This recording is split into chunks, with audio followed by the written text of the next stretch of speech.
The Great Gatsby by F. Scott Fitzgerald. Narrated by Owen Gemmer. Text on screen courtesy of Project Gutenberg. Stay tuned at the end of the video as I, a high school English teacher, share some discussion questions for your reflection and that you can bring up in your English class or book club or whatever other context you're reading this book for. Chapter 3. There was music from my neighbor's house through the summer nights. In his blue gardens, men and girls came and went like moths among the whisperings and the champagne and the stars. At high tide in the afternoon, I watched his guests diving from the tower of his raft or taking the sun on a hot sand of his beach while his two motorboats slit the waters of the Sound, drawing aquaplanes over cataracts of foam. On weekends, his Rolls-Royce became an omnibus, bearing parties to and from the city between 9 in the morning and long past midnight, while his station wagon scampered like a brisk yellow bug to meet all trains. And on Mondays, 8 servants, including an extra gardener, toiled all day with mops and scrubbing brushes and hammers and garden shears, repairing the ravages of the night before. Every Friday, 5 crates of oranges and lemons arrived from a fruitier in New York, and every Monday the same oranges and lemons left his back door in a pyramid of pulpless halves. There was a machine in the kitchen which could extract the juice of 200 oranges in half an hour if a little button was pressed 200 times by a butler's thumb. At least once a fortnight, a corps of caterers came down with several hundred feet of canvas and enough colored lights to make a Christmas tree of Gatsby's enormous garden. On buffet tables garnished with glistening hors d'oeuvres, spiced baked hams crowded against salads of harlequin designs, and pastry pigs and turkeys bewitched to a dark gold. In the main hall, a bar with a real brass rail was set up, and stocked with gins and liquors, and with cordials so long forgotten that most of his female guests were too young to know one from another. By 7 o'clock, the orchestra had arrived, no thin 5-piece affair, but a whole pit full of oboes and trombones and saxophones and viols and cornets and piccolos and low and high drums. The last swimmers have come in from the beach now and are dressing upstairs. The cars from New York are parked 5 deep in the drive, and already the halls and salons and verandas are gaudy with primary colors, and hair shorn in strange new ways, and shawls beyond the dreams of Castile. The bar is in full swing, and floating rounds of cocktails permeate the gardens outside until the air is alive with chatter and laughter and casual innuendo and introductions forgotten on the spot, and enthusiastic meetings between women who never knew each other's names. The lights grow brighter as the earth lurches away from the sun, and now the orchestra is playing yellow cocktail music, and the opera of voices pitches a key higher. Laughter is easier minute by minute, spilled with prodigality, tipped out at a cheerful word. The groups change more swiftly, swell with new arrivals, dissolve and form in the same breath. Already there are wanderers, confident girls who weave here and there among the stouter and more stable, become for a sharp, joyous moment the center of the group, and then, excited with triumph, glide on through the sea change of faces and voices and color under the constantly dancing light. Suddenly, one of the gypsies, in trembling opal, seizes a cocktail out of the air, dumps it down for courage, and, moving her hands like Frisco, dances alone out on the canvas platform. A momentary hush. The orchestra leader varies his rhythm obligingly for her, and there is a burst of chatter at the erroneous news goes around that she is Gilda Gray's understudy from The Follies. The party has begun. I believe that on the first night I went to Gatsby's house, I was one of the few guests who had actually been invited. People were not invited. They went there. They got into automobiles which bore them out to Long Island, and somehow they ended up at Gatsby's door. Once there, they were introduced by somebody who knew Gatsby, and after they conducted themselves according to the rules of behavior associated with amusement parks. Sometimes they came and went without having met Gatsby at all, came to the party with a simplicity of heart that was its own ticket of admission. I had been actually invited. A chauffeur in a uniform of robin's egg blue crossed my lawn early that Saturday morning with a surprisingly formal note from his employer. The honor would be entirely Gatsby's, it said, if I would attend his little party that night. He had seen me several times and had intended to call on me before, but a peculiar combination of circumstances had prevented it. Signed, J. Gatsby, in a majestic hand. Dressed up in white flannels, I went over to his lawn a little after 7 and wandered around rather ill at ease among swirls and eddies of people I didn't know. Through here and there was a face I had noticed on the commuting train. I was immediately struck by the number of young Englishmen dotted about, all well-dressed, all looking a little hungry, and all talking in low, earnest voices to solid and prosperous Americans. I was sure that they were selling something, bonds or insurance or automobiles. They were at least agonizingly aware of the easy money in the vicinity and convinced that it was theirs for a few words in the right key. As soon as I arrived, I made an attempt to find my host, but 2 or 3 people of whom I asked his whereabouts stared at me in such an amazed way and denied so vehemently any knowledge of his movements that I struck off in the direction of the cocktail table, the only place in the gardens where a single man could linger without looking purposeless and alone. I was on my way to get roaring drunk from sheer embarrassment when Jordan Baker came out of the house and stood at the head of the marble steps, leaning a little backward and looking with contemptuous interest down into the garden. Welcome or not, I found it necessary to attach myself to someone before I should begin to address cordial remarks to the passers-by. "Hello!" I roared, advancing toward her. My voice seemed unnaturally loud across the garden. "I thought you might be here," she responded absently as I came up. "I remembered you lived next door to—" She held my hand impersonally, as a promise that she'd take care of me in a minute, and gave ear to 2 girls in thin yellow dresses who stopped at the front of the steps. "Hello," they cried together. "Sorry you didn't win." That was for the golf tournament. She had lost in the finals the week before. "You don't know who we are," said one of the girls in yellow, "but we met you here about a month ago." "You've dyed your hair since then," remarked Jordan, and I started, but the girls had moved casually on, and her remark was addressed to the premature moon, produced, like the supper, no doubt, out of a caterer's basket. With Jordan's slender golden arm resting in mine, we descended the steps and sauntered about the garden. A tray of cocktails floated at us through the twilight, and we sat down at a table with the 2 girls in yellow and 3 men, each one introduced to us as Mr. Mumble. "Do you come to these parties often?" inquired Jordan of the girl beside her. "The last one was the one I met you at," answered the girl, in an alert, confident voice. She turned to her companion. "Wasn't it for you, Lucille?" "It was for Lucille, too." "I like to come," Lucille said. "I never care what I do, so I always have a good time. When I was here last, I tore my gown on a chair, and he asked me my name and address. Inside of a week, I got a package from Coyer with a new evening gown in it." "Did you keep it?" asked Jordan. "Sure I did. I was going to wear it tonight, but it was too big in the bust and had to be altered. It was gas blue with lavender beads. $265. "There's something funny about a fellow that'll do a thing like that," said the other girl eagerly. "He doesn't want any trouble with anybody." "Who doesn't?" I inquired. "Gatsby. Somebody told me." The 2 girls and Jordan leaned together confidentially. "Somebody told me they thought he killed a man once." A thrill passed over all of us. The 3 Mr. Mumbles bent forward and listened eagerly.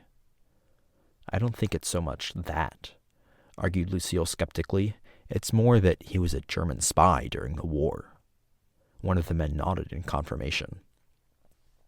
"I heard that from a man who knew all about him, grew up with him in Germany," he assured us positively. "Oh no," said the first girl. "It couldn't be that, because he was in the American army during the war." As our credulity switched back to her, she leaned forward with enthusiasm. "You look at him sometimes when he thinks nobody's looking at him. I'll bet he killed a man." She narrowed her eyes and shivered. Lucille shivered. We all turned around and looked for Gatsby. It was testimony to the romantic speculation he inspired that there were whispers about him from those who found little that it was necessary to whisper about in the world. The first supper, there would be another one after midnight, was now being served, and Jordan invited me to join her own party, who were spread around a table on the other side of the garden.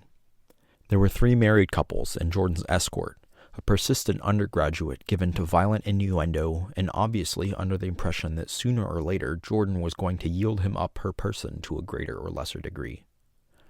Instead of rambling, this party had preserved a dignified homogeneity and assumed to itself the function of representing the staid nobility of the countryside, East Egg condescending to West Egg, and carefully on guard against its spectroscopic gaiety. "Let's get out," whispered Jordan, after a somewhat wasteful and inappropriate half-hour. "This is much too polite for me." We got up, and she explained that we were going to find the host. I had never met him, she said, and it was making me uneasy. The undergraduate nodded in a cynical, melancholy way. The bar, where we first glanced, was crowded, but Gatsby was not there.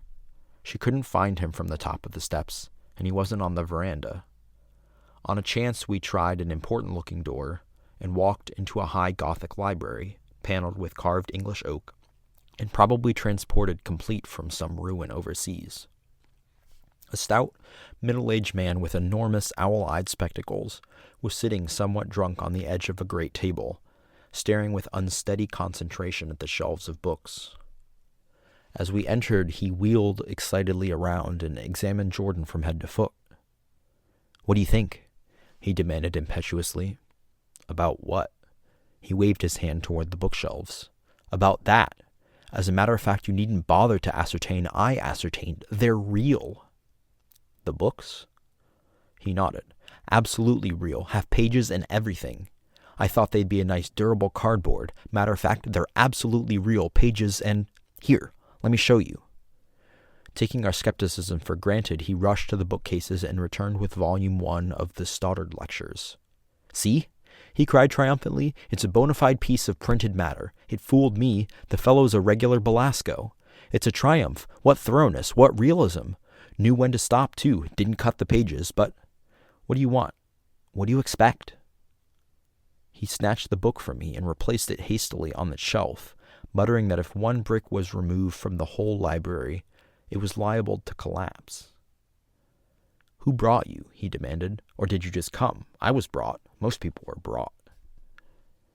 Jordan looked at him alertly, cheerfully, without answering. "I was brought by a woman named Roosevelt," he continued. "Mrs. Claude Roosevelt. Do you know her? I met her somewhere last night. I've been drunk for about a week now, and I thought it might sober me up to sit in a library." "Has it?" "A little bit, I think. I can't tell yet. I've only been in here an hour. Did I tell you about the books? They're real. You told us." We shook hands with him gravely and went back outdoors. There was dancing now on the canvas in the garden, old men pushing young girls backwards into eternal, graceless circles. Superior couples holding each other tortuously, fashionably, and keeping in the corners, and a great number of single girls dancing individualistically or relieving the orchestra for a moment of the burden of the banjo or the traps. By midnight, the hilarity had increased. A celebrated tenor had sung in Italian, and a notorious contralto had sung in jazz. And between the numbers, people were doing stunts all over the garden, while happy, vacuous bursts of laughter rose toward the summer sky. A pair of stage twins, who turned out to be the girls in yellow, did a baby act in costume, and champagne was served in glasses bigger than finger bowls. The moon had risen higher, and floating in the sound was a triangle of silver scales, trembling a little to the stiff, tiny drip of the banjos on the lawn. I was still with Jordan Baker.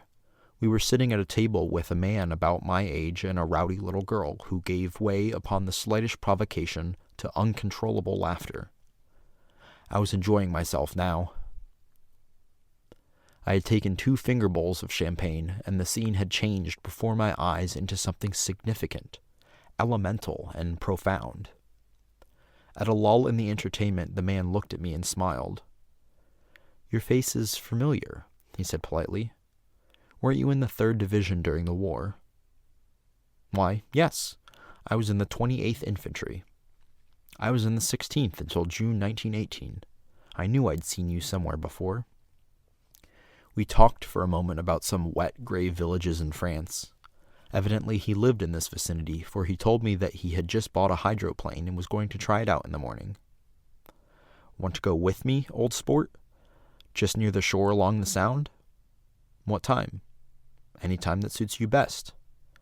It was on the tip of my tongue to ask his name when Jordan looked around and smiled. "Having a gay time now?" she inquired. "Much better." I turned to my new acquaintance. "This is an unusual party for me. I haven't even seen the host. I live over there." I waved my hand at the invisible hedge in the distance, and this man Gatsby sent over his chauffeur with an invitation. For a moment, he looked at me as if he failed to understand. "I'm Gatsby," he said suddenly. "What?" I exclaimed. "Oh, I beg your pardon." "I thought you knew, old sport." "I'm afraid I'm not a very good host." He smiled understandingly, much more than understandingly. It was one of those rare smiles with a quality of eternal reassurance in it that you may come across 4 or 5 times in life. It faced, or seemed to face, the whole external world for an instant, and then concentrated on you with an irresistible prejudice in your favor. It understood you just so far as you wanted to be understood, believed in you as you would like to believe in yourself, and assured you that it had precisely the impression of you that, at your best, you hoped to convey. Precisely at that point, it vanished, and I was looking at an elegant young roughneck, a year or 2 over 30, whose elaborate formality of speech just missed being absurd. Some time before he introduced himself, I got a strong impression that he was picking his words with care. Almost at that moment when Mr. Gatsby identified himself, a butler hurried toward him with the information that Chicago was calling him on the wire. He excused himself with a small bow that included each of us in turn. "If you want anything, just ask for it, old sport," he urged me. "Excuse me, I will rejoin you later." When he was gone, I turned immediately to Jordan, constrained to assure her of my surprise. I had expected that Mr. Gatsby would be a florid and corpulent person in his middle years. "Who is he?" I demanded. "Do you know?" "He's just a man named Gatsby." "Where's he from? I mean, what does he do?" "Now you're started on the subject," she answered with a wan smile. "Well, he told me once he was an Oxford man." A dim background started to take shape behind him, but at her next remark it faded away. "However, I don't believe it." "Why not?" "I don't know," she insisted. "I just don't think he went there." Something in her tone reminded me of the other girls. "I think he killed a man," and had the effect of stimulating my curiosity. I would have accepted without question the information that Gatsby sprang from the swamps of Louisiana or from the Lower East Side of New York. That was comprehensible. But young men didn't, at least in my provincial inexperience, I believe they didn't, drift coolly out of nowhere and buy a palace on Long Island Sound. "Anyhow, he gives large parties," said Jordan, changing the subject with an urbane distaste for the concrete. "And I like large parties. They're so intimate. At small parties, there isn't any privacy." There was the boom of a bass drum, and the voice of the orchestra leader rang out suddenly above the echolalia of the garden. "Ladies and gentlemen," he cried, "at the request of Mr. Gatsby, we are going to play for you Mr. Vladimir Tostof's latest work, which attracted so much attention at Carnegie Hall last May. If you read the papers, you know there was a big sensation." He smiled with jovial condescension and added, "Some sensation," whereupon everybody laughed. "The piece is known," he concluded lustily, "as Vladimir Tostof's Jazz History of the World." The nature of Mr. Tostof's composition eluded me, because just as it began, my eyes fell on Gatsby, standing alone on the marble steps and looking from one group to another with approving eyes. His tanned skin was drawn attractively tight on his face, and his short hair looked as though it were trimmed every day. I could see nothing sinister about him. I wondered if the fact that he was not drinking helped to set him off from his guests, for it seemed to me that he grew more correct as the fraternal hilarity increased. When the jazz history of the world was over, girls were putting their heads on men's shoulders in a puppyish convivial way. Girls were swooning backward playfully into men's arms, even into groups, knowing that someone would arrest their falls. But no one swooned backward on Gatsby, and no French bob touched Gatsby's shoulder, and no singing quartets were formed with Gatsby's head for one link. "I beg your pardon." Gatsby's butler was suddenly standing behind us. "Miss Baker?" he inquired. "I beg your pardon, but Mr. Gatsby would like to speak to you alone." "With me?" she exclaimed in surprise. "Yes, madam." She got up slowly, raising her eyebrows at me in astonishment, and followed the butler toward the house. I noticed that she wore her evening dress, all her dresses like sports clothes. There was a jauntiness about her movements, as if she had just first learned to walk upon golf courses on clean, crisp mornings. I was alone, and it was almost 2. For some time confused and intriguing sounds had issued from a long, many-windowed room which overhung the terrace. Eluding Jordan's undergraduate, who was now engaged in an obstetrical conversation with 2 chorus girls, and who implored me to join him, I went inside. The large room was full of people. One of the girls in yellow was playing the piano, and beside her stood a tall, red-haired young lady from a famous chorus engaged in song. She had drunk a quantity of champagne, and during the course of her song she had decided ineptly that everything was very, very sad. She was not only singing, she was weeping too. Whenever there was a pause in the song, she filled it with gasping, broken sobs, and then took up the lyric again in a quavering soprano. The tears coursed down her cheeks, not freely, however, for when they came into contact with her heavily beaded eyelashes, they assumed an inky color and pursued the rest of their way in slow black rivulets.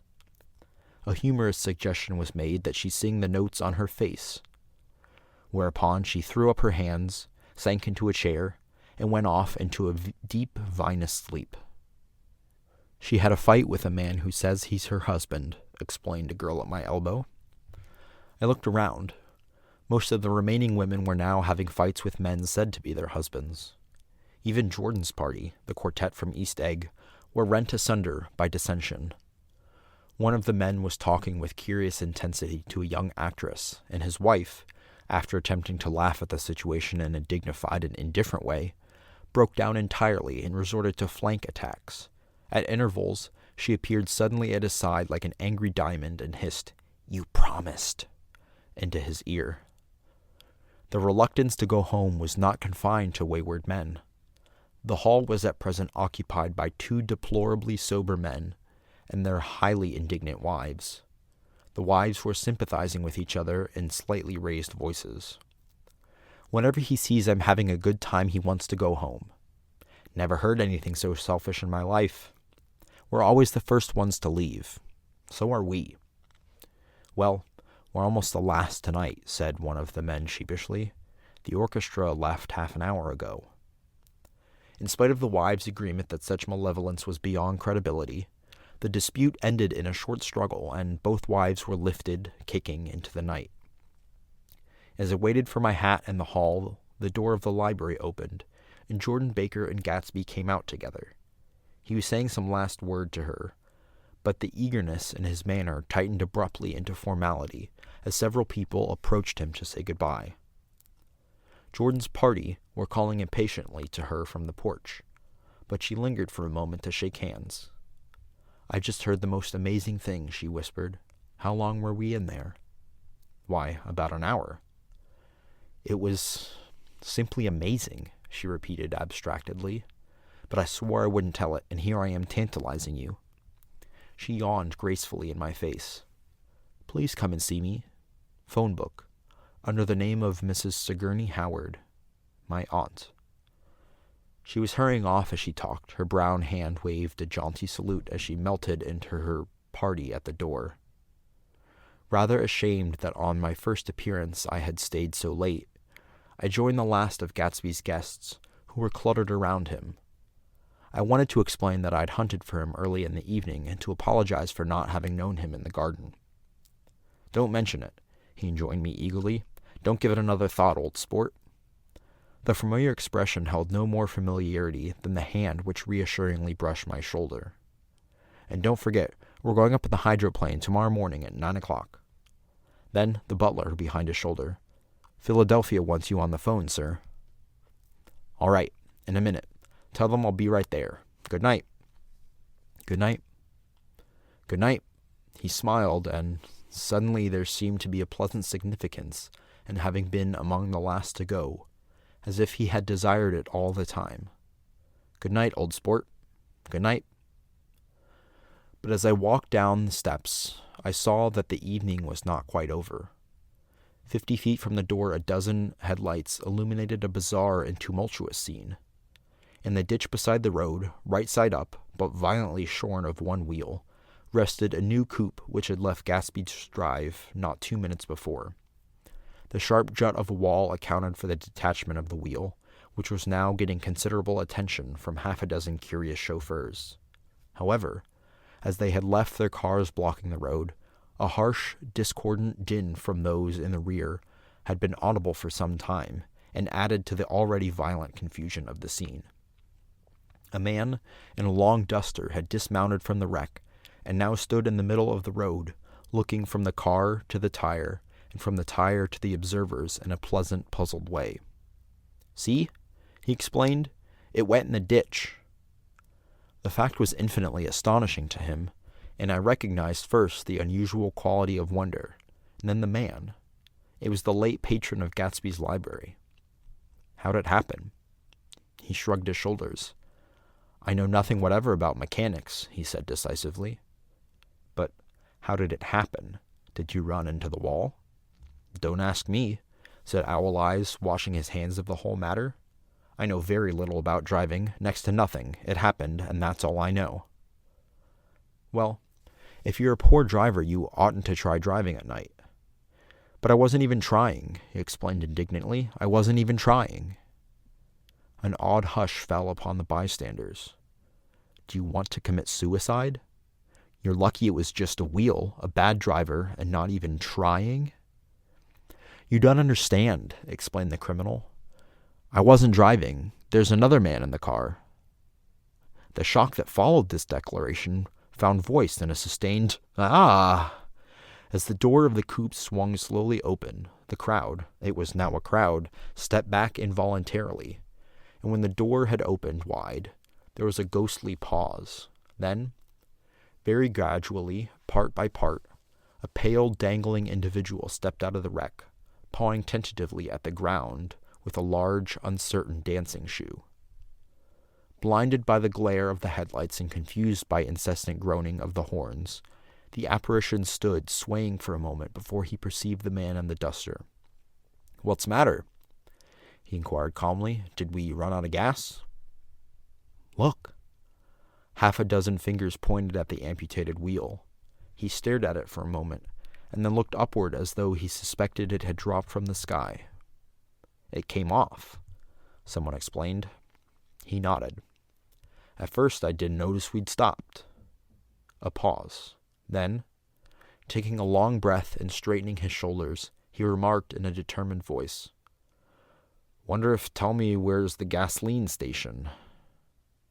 At least a dozen men, some of them a little better off than he was, explained to him that the wheel and the car were no longer joined by any physical bond.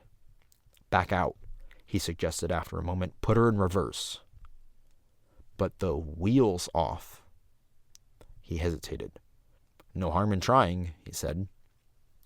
The caterwauling horns had reached a crescendo, and I turned away and cut across the lawn toward home. I glanced back once. A wafer of a moon was shining over Gatsby's house, making the night fine as before, and surviving the laughter and the sound of his still glowing garden. A sudden emptiness seemed to flow now from the windows and the great doors, endowing with complete isolation the figure of the host who stood on the porch, his hand up in a formal gesture of farewell. Reading over what I have written so far, I see I have given the impression that the events of 3 nights several weeks apart were all that absorbed me. On the contrary, they were merely casual events in a crowded summer, and, until much later, they absorbed me infinitely less than my personal affairs. Most of the time I worked. In the early morning, the sun threw my shadow westward as I hurried down the white chasms of lower New York to the Probity Trust. I knew the other clerks and young bond salesmen by their first name, and lunched with them in dark, crowded restaurants on little pig sausages and mashed potatoes and coffee. I even had a short affair with a girl who lived in Jersey City and worked in the accounting department, but her brother began throwing mean looks in my direction, so when she went on her vacation in July, I let it blow quietly away. I took dinner usually at the Yale Club. For some reason, it was the gloomiest event of my day. And then I went upstairs to the library and studied investments and securities for a conscientious hour. There were generally few rioters around, but they never came into the library, so it was a good place to work. After that, if the night was still mellow, I strolled down Madison Avenue past the old Murray Hill Hotel over 33rd Street to the Pennsylvania Station. I began to like New York, the racy, adventurous feel of it at night, and the satisfaction that the constant flicker of men and women and machines gives to the restless eye. I liked to walk up Fifth Avenue and pick out romantic women from the crowd and imagine that in a few minutes I was going to enter into their lives, and no one would ever know or disapprove. Sometimes, in my mind, I followed them to their apartments on the corners of hidden streets, and they turned and smiled back at me before they faded through a door into warm darkness. At the enchanted metropolitan twilight, I felt a haunting loneliness sometimes, and felt it in others. Poor young clerks who loitered in front windows, waiting until it was time for a solitary restaurant dinner. Young clerks in the dusk, waiting for the most poignant moments of night and life. Again, at 8 o'clock, when the dark lanes of the 40s were 5 deep with throbbing taxicabs bound for the theater district, I felt a sinking in my heart. Forms leaned together in the taxis as they waited, and voices sang, and there was laughter from unheard jokes, and lighted cigarettes mowed unintelligible circle inside.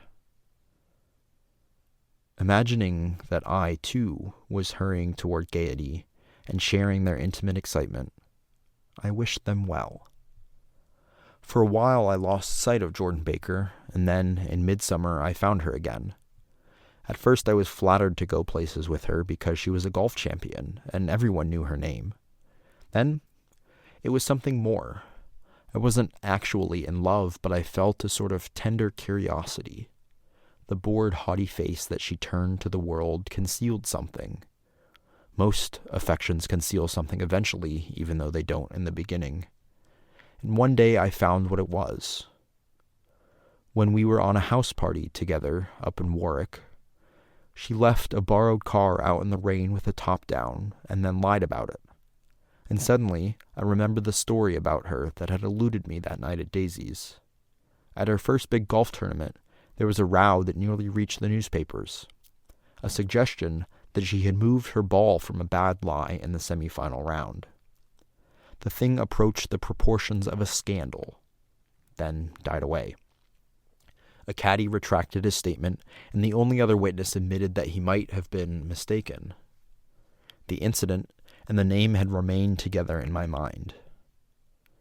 Jordan Baker instinctively avoided clever, shrewd men, and now I saw that this was because she felt safer on a plane where any divergence from a code would be thought impossible.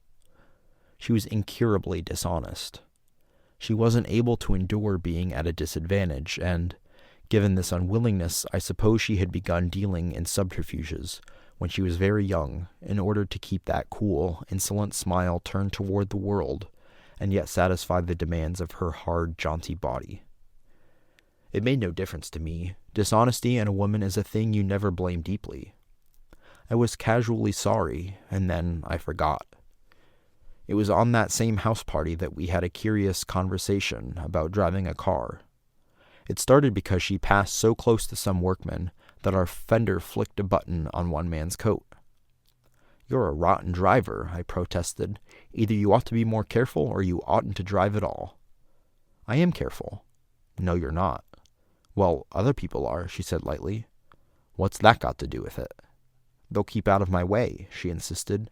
"It takes two to make an accident." "Suppose you met somebody just as careless as yourself." "I hope I never will," she answered. "I hate careless people." "That's why I like you." Her gray, sun-strained eyes stared straight ahead, but she had deliberately shifted our relations, and for a moment I thought I loved her. But I am slow-thinking and full of interior rules that act as brakes on my desires. And I knew that first I had to get myself definitely out of that tangle back home. I'd been writing letters once a week and signing them, "Love, Nick," and all I could think of was how, when that certain girl played tennis, a faint mustache of perspiration appeared on her upper lip. Nevertheless, there was a vague understanding that had to be tactfully broken off before I was free. Everyone suspects himself of at least one of the cardinal virtues, and this is mine. I am one of the few honest people that I have ever known. Hi, I'm Owen Gemmer. I'm a high school English teacher, and I'm here to discuss The Great Gatsby with you. These are some discussion questions regarding Chapter 3. The early parts of this chapter at the party are full of so many rumors, mostly about Gatsby and who he is and where he went to college and what he does for a living. Why do you think there's so much buildup? What do all these rumors tell us about Gatsby? We saw this begin in Chapter 1 with this mystique, but it obviously comes to a crescendo here. How is Fitzgerald setting up this character and the kind of rumors surrounding him? Of course, the natural follow-up question to that is, when we finally meet Gatsby, does he live up to those expectations? Does he seem great, like the title suggests, or is it a bit of a letdown? If it is a bit of a letdown, why do you think that is? What is it, again, setting up for future character growth or future growth from Nick's understanding of who Gatsby is? The actual plot of this story obviously centers around this party and many different parties that sort of all happen over the summer in quite a mishmash. Does it seem like the people who attend these parties actually enjoy it, or are they all kind of going through the motions just like Nick is? Perhaps more importantly, does Gatsby himself, the host of these parties, seem to genuinely enjoy them, or is he also going through the motions and sort of just doing what everybody else expects him to do? Towards the end of this chapter, we see a motif emerging with driving that develops this theme of carelessness, right? We see a car crash at the end of one of these parties in the middle of the night, and then we hear Jordan talking about how she's a bad driver, but she doesn't really worry about it because everybody else will get out of her way. These people are obviously fairly careless, and I think we have to ask how careless all of the characters are, especially Gatsby, in his sort of working of these parties and hosting. Does he also seem fairly careless, or is he on the other end of the spectrum being really careful and deliberate? What does it say about that contrast where so many characters seem incredibly careless, but maybe they want to portray themselves as very careful? This is something, again, both for this chapter and for the rest of the book to keep paying attention to. That'll do it for discussion questions here on Chapter 3. Stay tuned for the next audiobook with Chapter 4 and some discussion questions there.